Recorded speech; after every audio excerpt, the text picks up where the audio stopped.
Good morning. Welcome to the online class. Uh, Today we are going to see the geography part revision, that is fourth lesson, hydrosphere. Already I have revised some of the answers, that is one words and two more, even give reasons also. Remaining the distinguish the following and answer in a paragraph. That questions we are going to see today.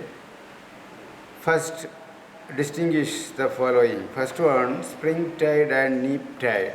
Distinguish spring tide and neap tide. That is page number 196. Page number 196.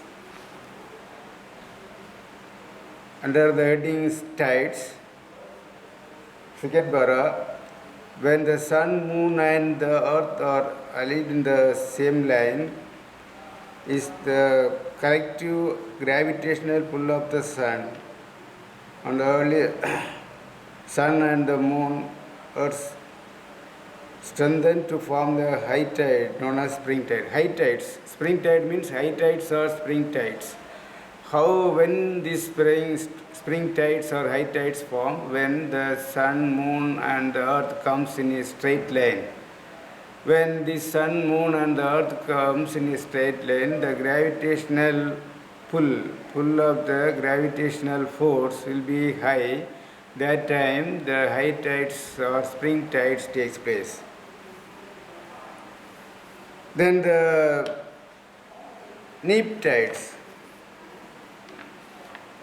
What is a neap tide? That is when the sun, the moon and are right angled. Sun and the moon in a right angle, the gravitational force work against each other, causing low tide called neap tides. Low tides or neap tides. Low tides. When the low tide or neap tide takes place, when the sun and the moon comes in a right angle, that time the gravitational force of this sun and the moon against each other. So the gravitational pull will not be high, it will be low. So when it is low gravitational force, there will be a low tides or neap tides. A neap tide occurs between two spring tides twice a month. The low tides or neap tides takes place twice in a month, every fortnight. It means once in 15 days. Once in 15 days, the neap tides or low tides takes place. So this is the difference between the high tide and the low tide, or spring tide and the neap tide. Spring tide means high tide, neap tide means low tide. The next one is abyssal plain and ocean deeps. Abyssal plain and ocean deeps, that is page number 195. This is the relief features of the ocean. Relief features of the ocean. That is abyssal plains and ocean deeps. Ocean deeps. Page number 195. Under the heading deep sea plains or abyssal plains. The deep sea plains or abyssal plains are underwater plain found on the deep ocean floor. The relief features of the ocean, there is deep ocean floors are there. It is also called abyssal plain. These plains are usually covered by thick layers of sediments that is brought by the rivers. The rivers which brought into the ocean, that is sediments composed of clay, silt and sand brought by the rivers. All these brought clay, silt, all carried by the rivers and settles in the under the ocean, that is sediments. That is sediments. This abyssal plain consists of all thick layers of sediments. Thick layers of sediments. The sediment composed of clay, silt, and sand, which is carried by rivers. Almost all the rivers join in the ocean. Most of the rivers are join in the ocean. These rivers carry a lot of clay, silt, and sand, all deposited in the deep sea plains, that is abyssal plain. Then the next one is ocean deeps. Ocean deeps is also one of the relief features of the ocean. The ocean deeps, trenches, and the deepest part of the ocean, and 7% of the total relief of the ocean floor. Deep trenches, long, narrow deeps, that is trenches. And the deepest part of the oceans occupies, deepest part of the oceans are found in the ocean deeps. 7% of the total relief of the ocean is found in the ocean deeps. The ocean, as they are sediment free, here the sediments, no sediments are found in the ocean deeps. Most trenches are V-shaped with a steep side, because why here not found the sediments? Because the sides of the trenches are V-shaped with the steep sides. No chance for the sedimentation. Here no chance for the sedimentation. So the sediments will not take place in this ocean deeps. Epicenter of the great earthquakes are all found in the trenches. Epicenter of the great earthquakes. In the ocean deeps, earthquakes takes place. If the earthquakes takes place in the ocean deeps, tsunami takes place. One of the tsunami took place in the year 2004. That time, Indonesia ocean, the Indonesian ocean, the strong earthquake took place in the ocean floor. That is why the tsunami took place. That caused huge waves, and that huge waves caused the destruction of life and property. Like this, the V-shaped valleys, here the earthquakes takes place in the ocean deeps. It's a difference between the deep sea plains or the abyssal plain and the ocean deeps. Then answer in a paragraph. First paragraph about, write a paragraph on the origin of oceans. The origin of ocean answer is not found in the book. Guide you have to see and study that first paragraph question. I'll tell you something about that first paragraph. It is origin of ocean. Geoscientists believe that the ocean's continuous body of salt water. If you taste that ocean water, it will be salty. Were formed by the earth. This ocean water formed nearly 300 crores of years ago. That is 3 billion. 1 billion is equal to 100 crores. 100 crores. That is 300 crores of years ago, this ocean is formed. That water is salty. Salty. That the beginning, the planet Earth is a planet. You know, water in the beginning, in due course, slowly, the time, course of time, the Earth started cooling. Earth started cooling because the steam escaped from the interior of the Earth and entered the atmosphere. In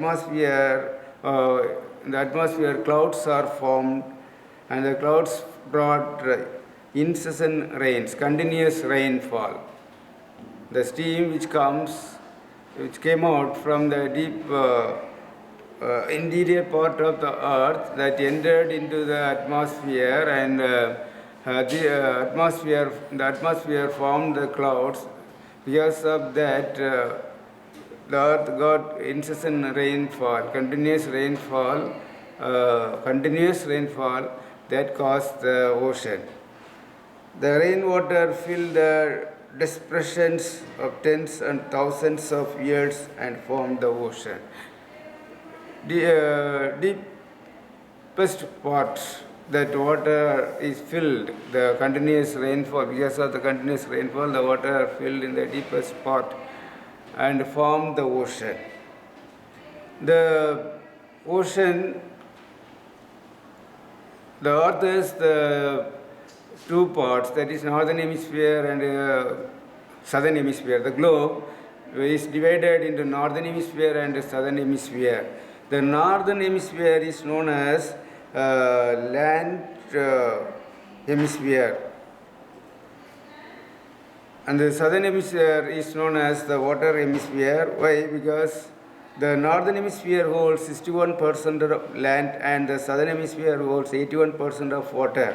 Because of this pattern of land and water distributed, the northern hemisphere is called land hemisphere and the southern hemisphere is known as water hemisphere. Most of the part, that is 61% of northern hemisphere full of land and southern hemisphere 81% of the southern hemisphere covered by water. So the northern hemisphere is known as land hemisphere and southern hemisphere is known as water hemisphere. Because of the immense availability of food and minerals available in the oceans, and seas also called resource bowl of the earth. Why the water body is known as resource bowl of the earth? Because here we found that immense availability of food and minerals. Food, that means seafood. Fish is the most valuable food.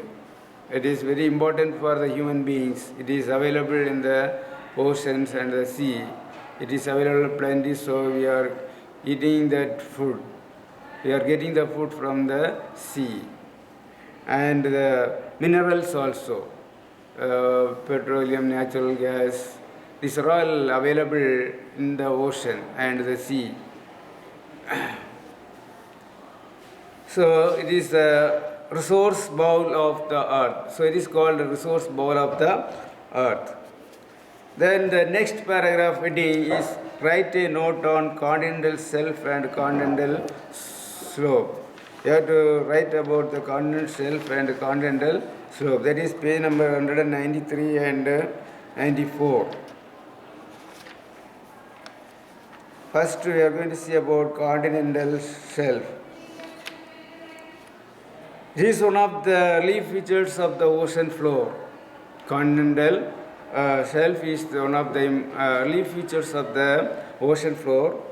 The shallow and gently sloping platform extending from the adjoining continental landmass into the sea is called continental shelf.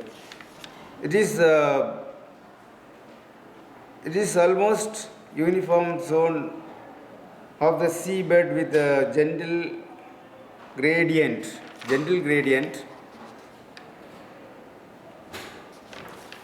That is continental shelf.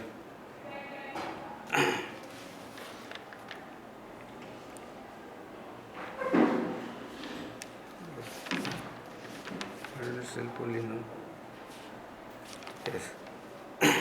They are shallower. This enables sunlight to penetrate. This shallow water body enables to penetrate the sunlight into the water. Abundant, so it helps to grow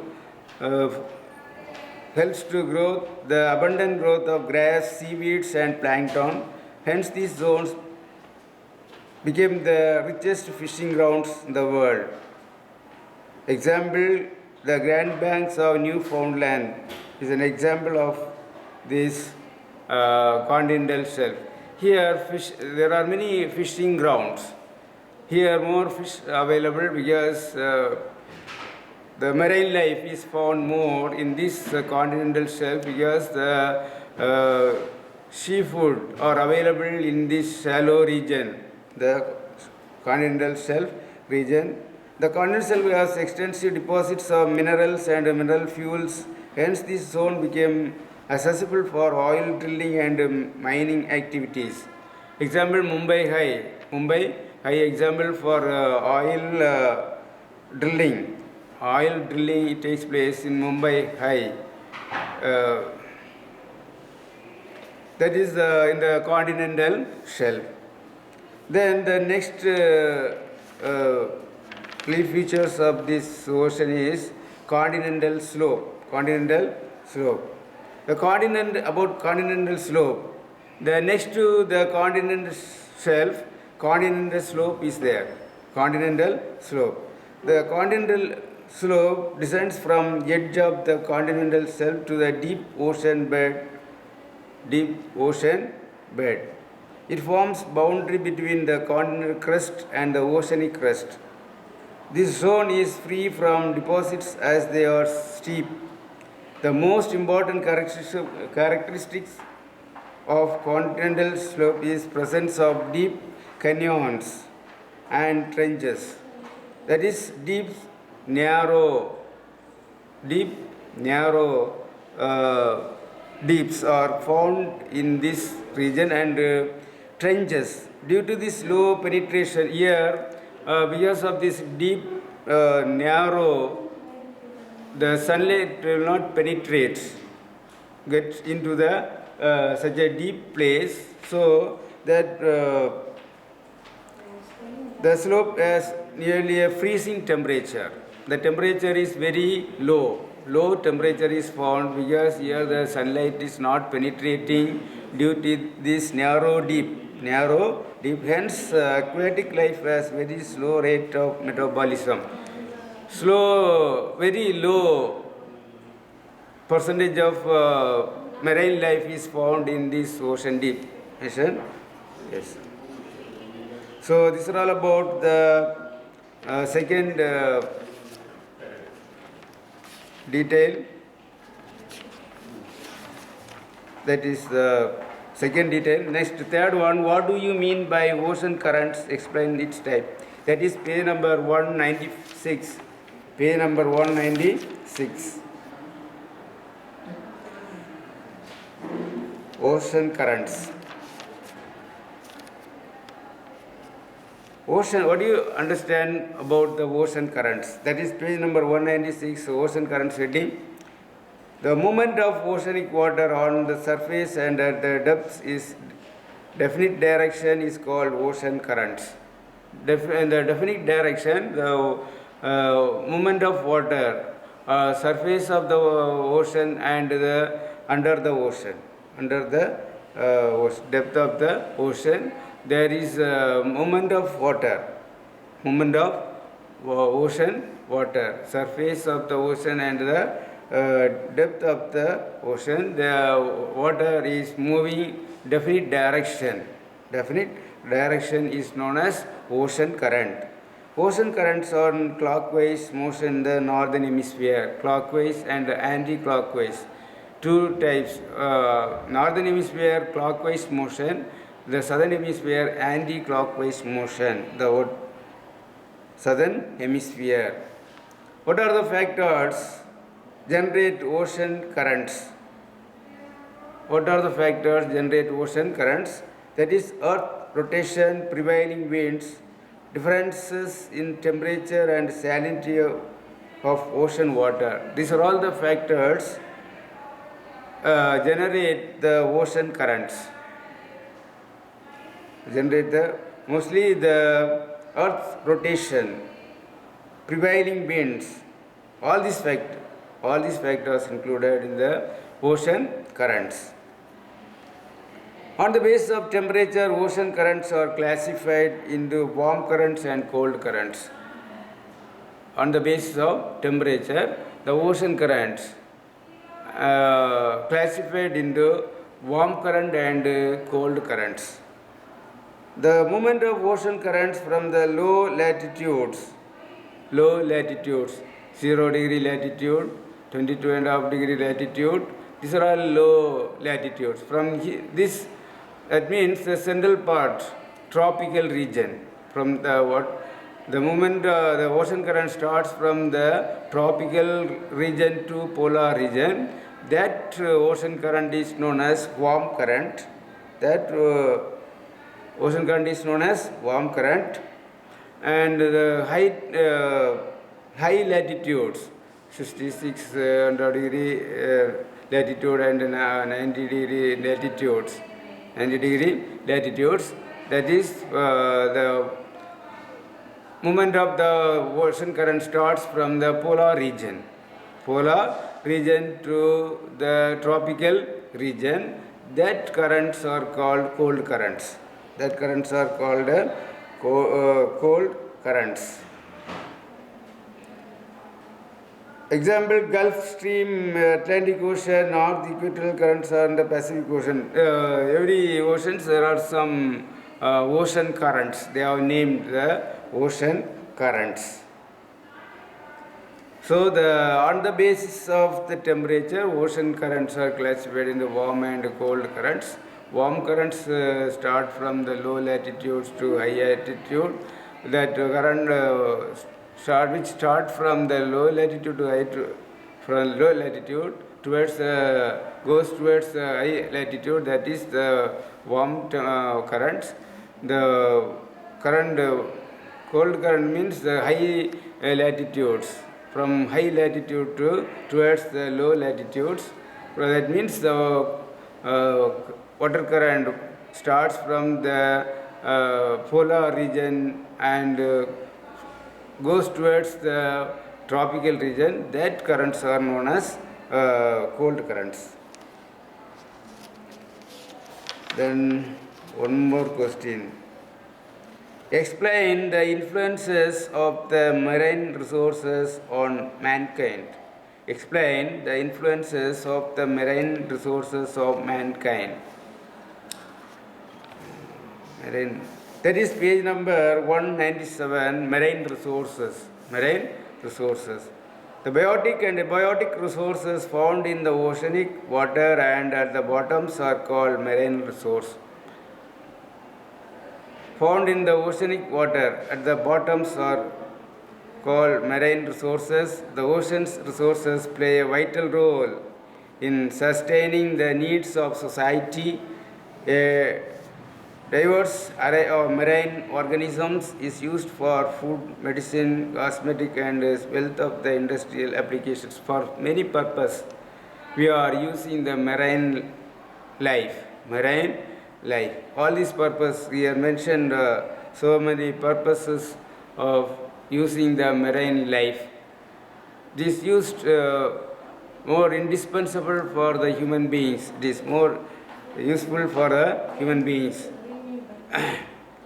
The world's demand for energy, minerals, and water have become increasingly dependent on non-living marine resources. Living and non-living marine resources are available. It is used for the human beings. More energy is produced from this marine. So this is a small answer you can easily learn from this. So I have completed all these distinguished from this lesson and answer in a paragraph. So you can learn easily from all these answers. Okay, thank you. You can see the next class.